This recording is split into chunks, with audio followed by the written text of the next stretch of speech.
So the next terrain is our mountains.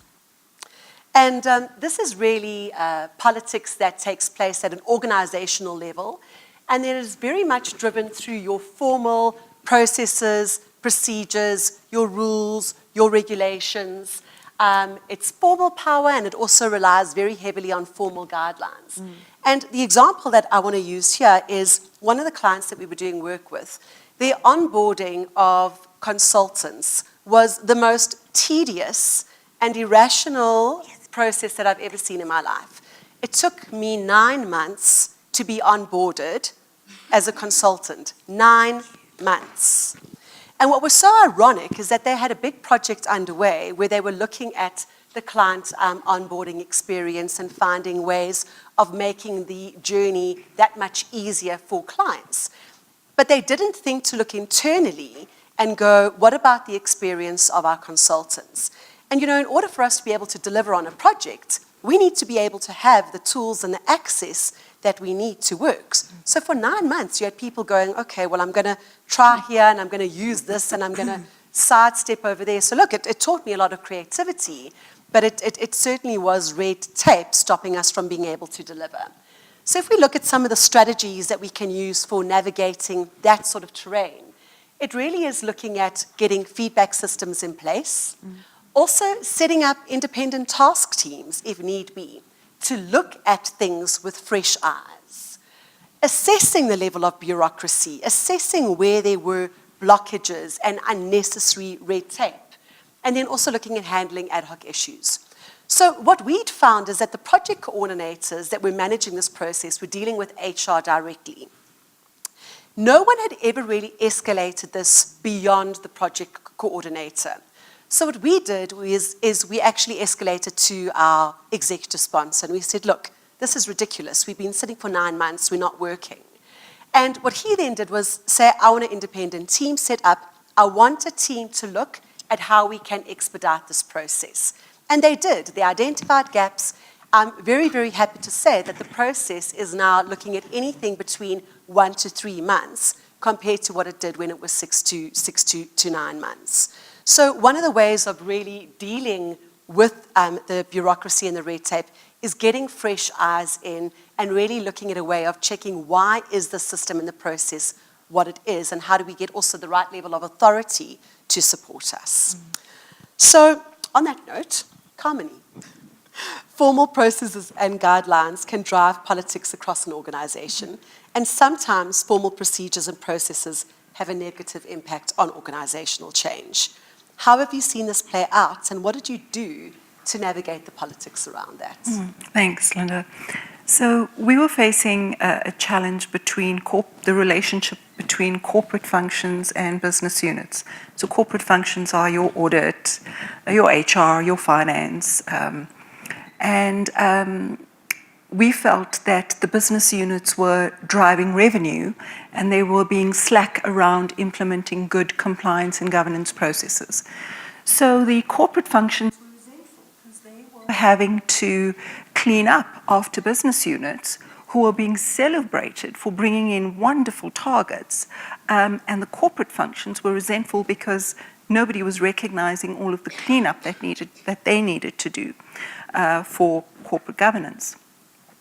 So what we decided to implement is a 360 performance evaluation, where we got corporate functions to evaluate business units on compliance, and we got business units to evaluate corporate functions on the flexibility of corporate functions to understand and implement workable standards for the business unit. We thought this was great. We had solved the problem. We had a really politically savvy executive of a business unit, and what he did was he started assimilating corporate function individuals into his business unit. So he almost went nuclear on us. So he got these people to become so much part of his business unit that these individuals lost their objectivity to apply group standards.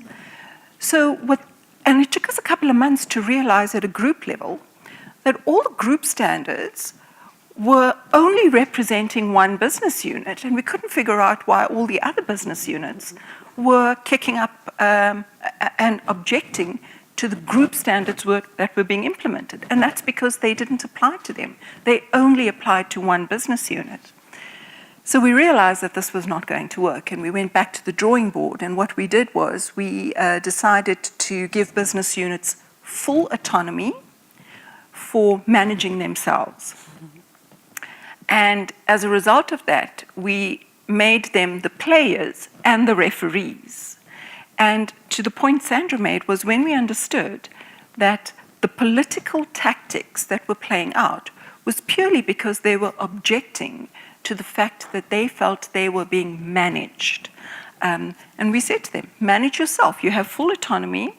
These are the group standards that are going to apply, and you have to be answerable if you do not comply. Nobody's going to check up on you. And the political behavior changed. So in that way, we just stopped the games because we changed the rules. And it worked really well. Yes. Wow. Thank you. Thank you, Carmini. Any questions around this level? Yes. In scenarios where you're dealing with using feedback loops as the previous navigation tactic, and there's still hesitance towards receiving that feedback. So in my experiences, you set up these feedback mechanisms to gather data about what was the employee's experience about X, Y, or Z, irrespective of project. And as you present this data back to major stakeholders, they don't want to believe it.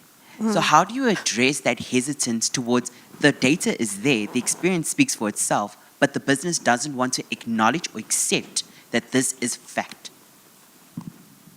Panel? Carmini? Sandy? Yeah, so, half the time they're not going to want to accept it because it's not the outcome that they wanted. And it's then to sit down and say, okay, so this is the outcome that they want, and this is what they're seeing. And it's to work out how you start bridging that gap. And you won't bridge it overnight. Because as soon as you try and bridge it overnight, this is going to get further away. So it's to work out what it is that they want. And half the time, remember that sometimes the politics has been playing out because this person wants the glory. So sometimes it's to say, this is what they want. Do it in such a way that they still get the glory, but move this dial. It's really sitting back and understanding that as a change manager or a change agent, you must know that you don't ever want the glory. You want the politician to always get the glory.